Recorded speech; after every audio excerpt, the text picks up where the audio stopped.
Барлықтарыңызға сәлем. Бүгін сіздермен үгітілмелі қатпарлы қамырдан жасалатын ұйғыр самсасының рецептімен бөлісемін. Ол үшін мұздатқыштан жаңа шыққан салқын сары майымызды ұнға аунатып отырып, үккіштен өткіземіз.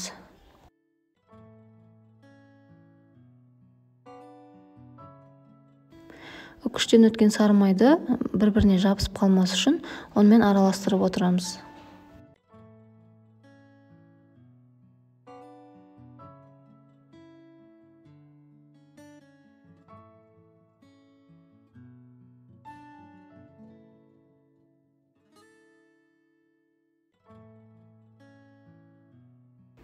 Сары майды онымен осылай тек қолымыздың ұшымен ғана араластырып қоямыз.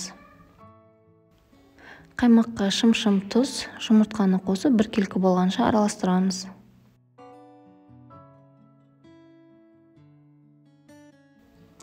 Оның ортасына аздап шұңқыр жасап, сұйық массамызды қосып, басын біріктіріп, қамыр илейміз.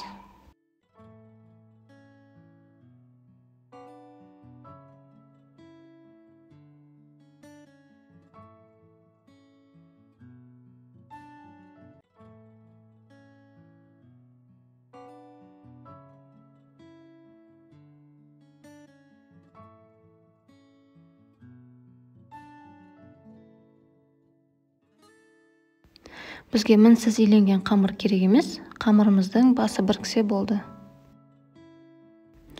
Қамырды салафанға салып, жарты сағатқа тоңазытқышқа салып қоямыз. Қамыр дайын болғанша арасына жағатын сары майды ертіп дайындап қоямыз және де салмасын дайындаймыз. Тартылған сиыр етіне майдалап туралған пиязды дәміне қарай тұз бұрыш салып араластырамыз.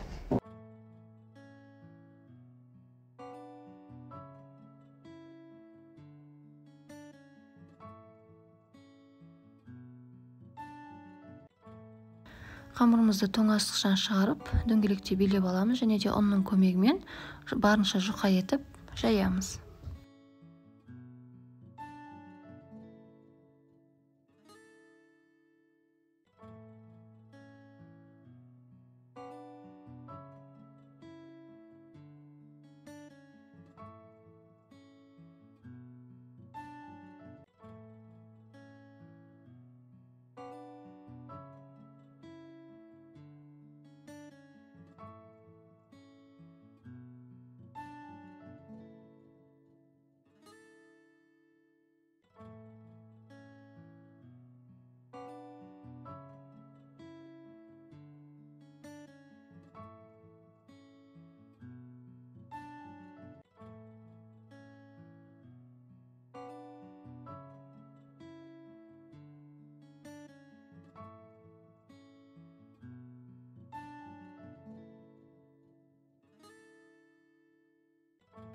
Қамырымызды жайып болғаннан кейін ертілген сары майды құйып, барлық жеріне жеткізіп жағып шығамыз.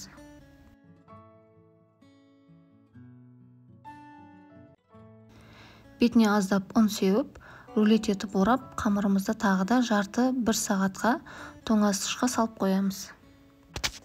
Бір түнге қалдырсаңыз да болады. Тоңазытқыштан шыққан қамырымызды осындай майда дөңгелек бөліктерге бөліп кесіп аламыз.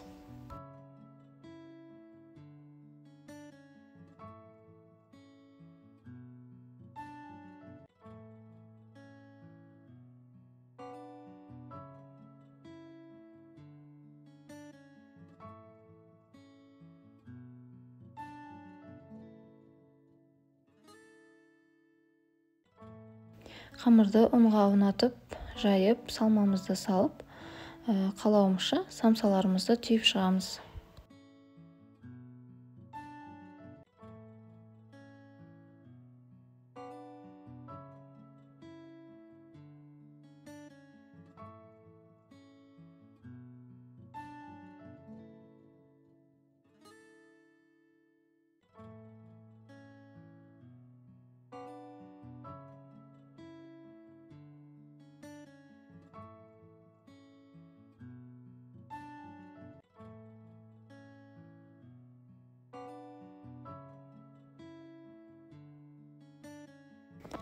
Түйілген самсаларымыздың бетіне жұмыртқаның сарысын жағып, қалауымызша мак немесе күнжіт себуге болады. Мен қара күнжіт септім, және де алдын ала қызып тұрған пеште 180-190 градуста 30-35 минут самсаларымызды пісіріп аламыз.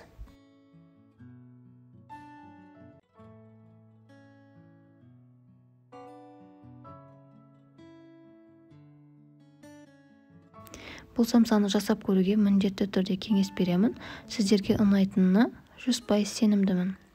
Осымен біздің самсаларымыз дайын. Сіздермен бірге болған Маржан. Ас болсын.